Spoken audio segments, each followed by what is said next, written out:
Chapter 9. First Officer's Log. Supplemental.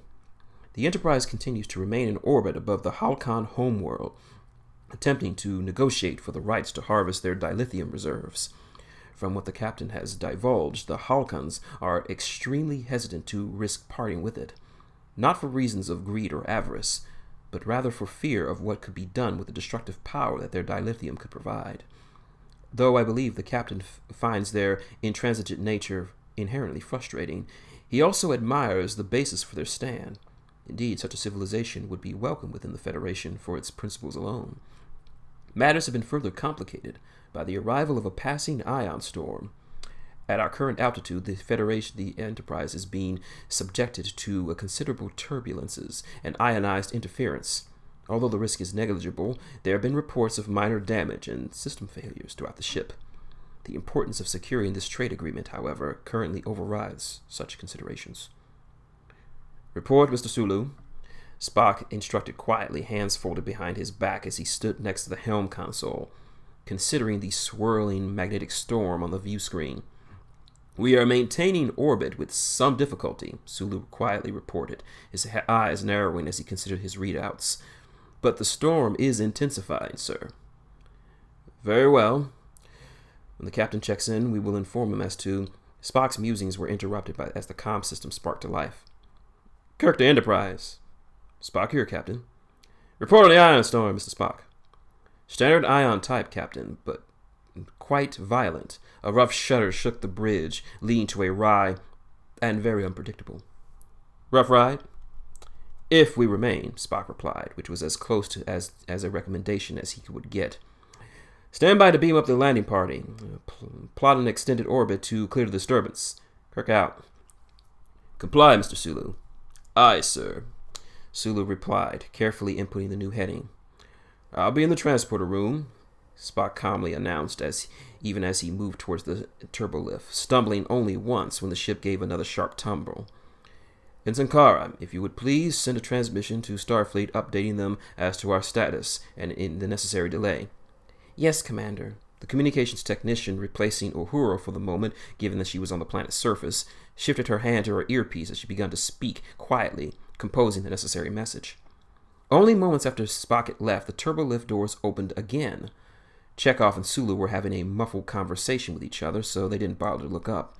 Kara did, and blinked in mild surprise when an unfamiliar fellow stepped out. Dressed in a crisp red Starfleet uniform, right down to the boots, his brown hair was nonetheless a little non-regulation, messier than it really should have been. A repair kit was clenched in the man's right hand, his other right behind his back quite casually, and he glanced about the bridge, looking both pleased and, if a bit slightly nervous. Though there were only 400 crew members aboard the Enterprise, and as a result it wasn't as if she were close personal friends with every single one of them, this one looked completely unfamiliar. Hello, Kara finally said in a tone friendly, if a little confused. Who are you? Oh, sorry, where are my manners, the man replied, friendly smile in place as he approached Kara, extending a hand, even as Sulu and Chekhov glanced over their shoulders, surprised. John Smith, I transferred aboard during our layover at Starbase 5. New engineer, very excited to be here. The Enterprise, plum assignment, very plum. All right, Sulu replied slowly. But what are you doing on the bridge? I was told to come up here, Smith replied, frowning a little as he hefted his repair kit, his other hand concealed behind it.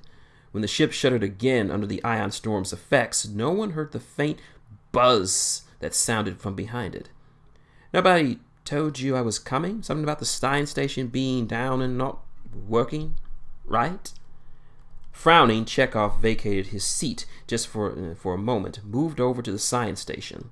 He gripped the railing tightly as another sharp tremble buffeted the ship, then peered into the science station's scope. The others watched him, Smith a bit anxiously and the other two just curious, and when Chekhov finally straightened, the engineer drew a deep breath. Very little response from sensors, Chekhov finally announced. He's right. There is a repair order in the computer, Kara noted, brows arched, though nobody signed it. There could be an oversight. All right, Sulu finally said, gesturing to the station, eyes still doubting a little. Help yourself, Mr. Smith. Much obliged. Smith edged over to the station, setting the repair kit down and popping over an access panel under the console. Should be a simple enough matter, all things considered, just to fiddle around with. The rest turned into mumbling as the man tinkered with the inner workings of the console, falling quiet. The rest of the bridge crew stopped paying much attention to him, to heed him soon enough, turning back to their own tasks, and so no one really noticed when Smith glanced over his shoulder nervously.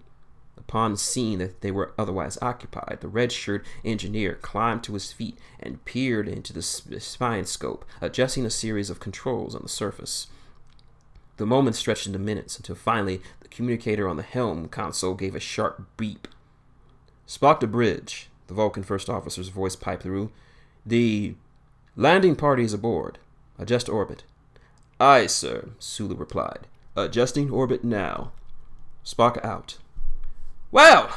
The entire bridge crew jumped a little at Smith's loud proclamation, staring at him as he straightened up from the science station and backing towards the turbolift slowly, smile firmly in place. All fixed here. I'm just going to go back to engineering to do various engineering type things.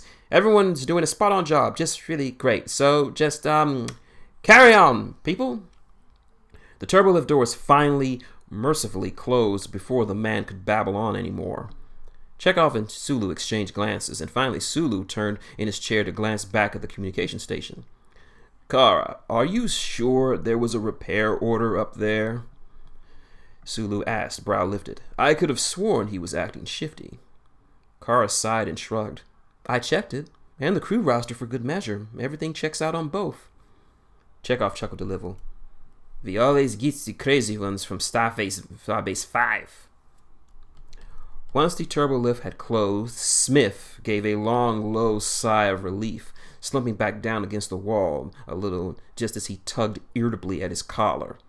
It was a long moment before he remembered that these type of turbolifts needed manual control. Grabbing the small handle at the back of the wall, he called up a mental image of the ship's layout, deciding on his next location.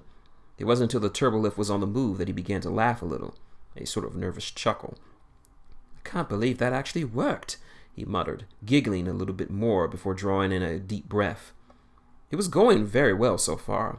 He had dropped off Picard in his own ready room, no less, and made his next stop for the 23rd century. The Enterprise at this time period didn't have the means to detect the TARDIS's arrival, thankfully, which meant no alarms would have been triggered when he materialized deep inside of one of its cargo bays.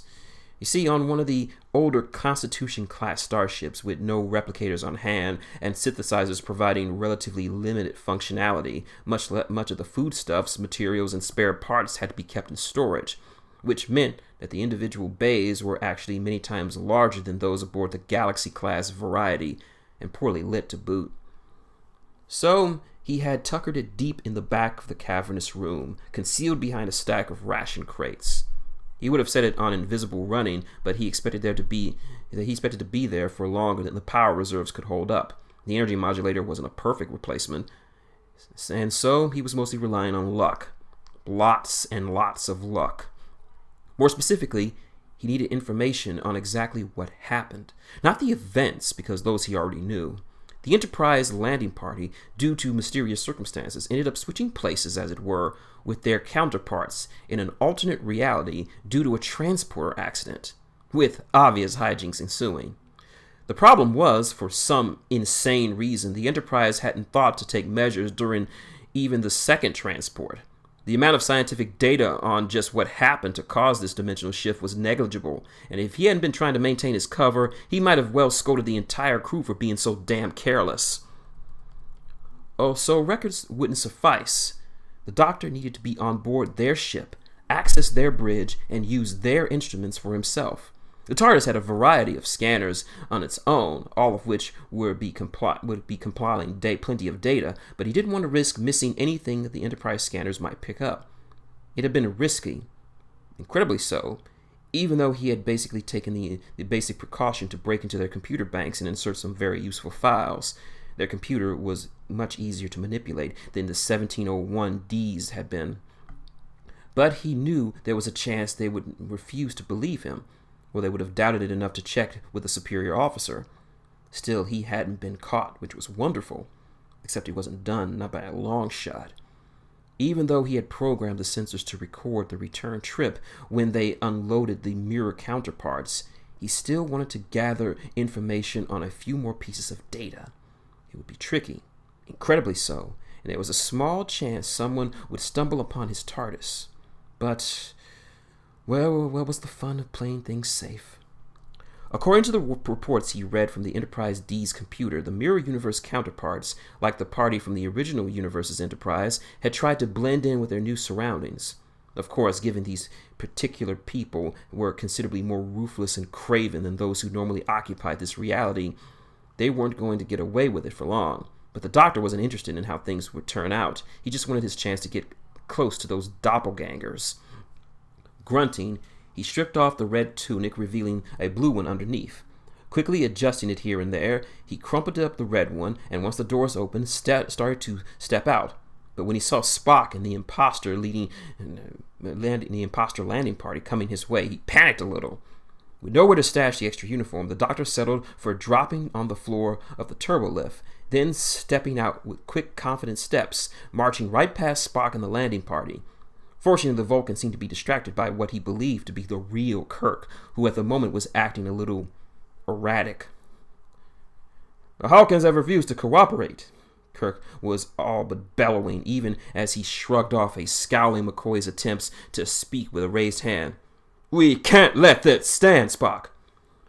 "Captain, with all due respect," Spock replied, "the Hawkins are well within their rights to refuse a pact." "Well, yes, Mr. Spock, we'll just let them keep all of it to themselves," the Kirk replied, spreading his arms out as he snorted, sarcasm dripping from every word. "It's not as if Starfleet has ordered us to secure it. They just wanted us to suggest it, to nudge them gently, and panhandle their generosity. Unless you forget, Commander, I am still in charge of this ship." Kirk stopped, then turning, facing the Vulcan. "Unless you're thinking you'd like to try and change things. Is that what this was all about?" "Captain, I thought you were loyal, Mr. Spock." Kirk snarled, closing what little distance remained between them until he was eye to eye with his first officer. Neither had noticed that the blue-shirted crewman who walked past them was moving more slowly with each moment to remain in earshot. "But I guess it was only a matter of time before you started looking at my post. Is this why my protection isn't here?" "Captain," Spock replied quietly, not flinching or backing away, merely lifting a single brow archingly. "This is highly illogical. You are acting more irrationally than usual." Kirk froze at that. His eyes flickered back and forth in thought, and then he backed off, arms crossed over his chest. "Right, of course." Clearing his throat, the mirror Kirk glanced away. "I must be very tired. Very hard day. My apologies, Spock. Perhaps you and the landing party should consider resting. The ion storm will last another few hours, minimum." Kirk straightened, not entirely able to keep the sneer from his face as he muttered, "I think I will. We'll give the Harklins an hour to decide. For their sake, I hope they agree." "As you will, Captain." As Kirk and the remainder of the Mirror Universe imposters vanished down the side corridor, Spock continued straight down the hallway, head bowed and clearly thinking hard. The Doctor, for his part, picked up speed again. He had a very specific destination in mind, and as fun as it was watching all this drama develop firsthand he was going to have to get a move on if he wanted to get to sickbay in time. After all, information on the actual distortions that caused the shift in realities, was only half the battle. An examination of the effects it had on the counterparts could also be very useful, and like before, the more measuring tools he had, the better. The blue tunic would, hopefully, let him seize a medical tricorder and some other useful equipment without drawing much notice. It was just a shame that the real McCoy was currently stranded in the parallel universe. From the files he had on him, the Doctor would have found that meeting interesting, to say the least. Unfortunately, the Doctor was so busy congratulating himself on his brilliant plan, he failed to realize that Spock had entered the same turbolift he had just vacated.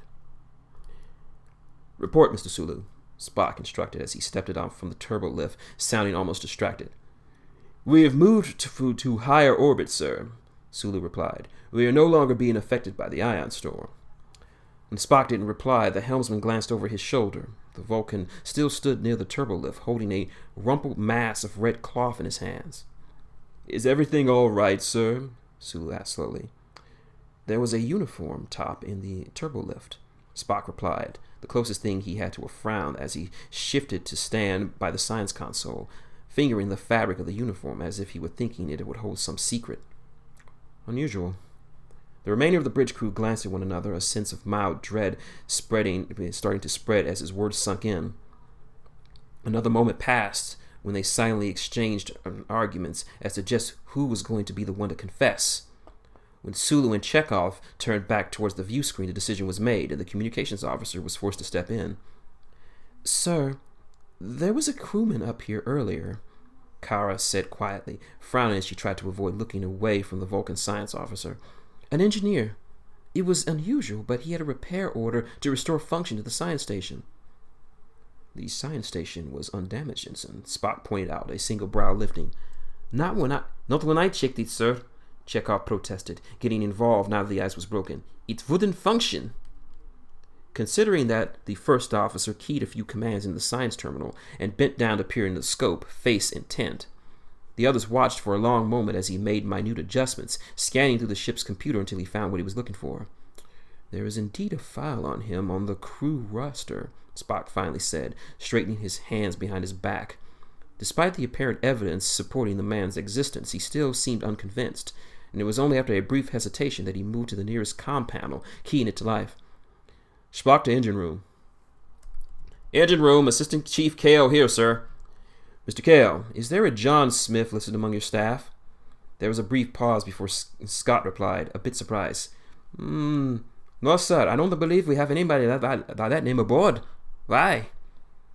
Spock's brow furrowed. "A man dressed in an engineer's uniform was on the bridge earlier with a repair order that was filled out without my knowledge. Furthermore, his file is in the crew roster, Mr. Kale. Are you certain that you don't have an engineer by that name?" "Well, I know our staff pretty well," Kale replied, "but that name doesn't sound familiar at all." "Fascinating," Spock mused. "Thank you, Mr. Kale." Spock out. Arms folded behind his back, head tilted as he mulled it over for a long moment, fully aware of the rest of the bridge staff were waiting for his order. Normally, I would call the captain for his decision, but the behavior of the landing party has been erratic since their return. I cannot be certain if these two incidents are coincidental, but in the event they are not. Ensign Kara, if you would please put out a security alert for a man matching this Smith's description. Quietly. Please. If he is aboard, it is best not to alert him to our suspicions. Sir, do you think this Smith could be a threat to the Enterprise?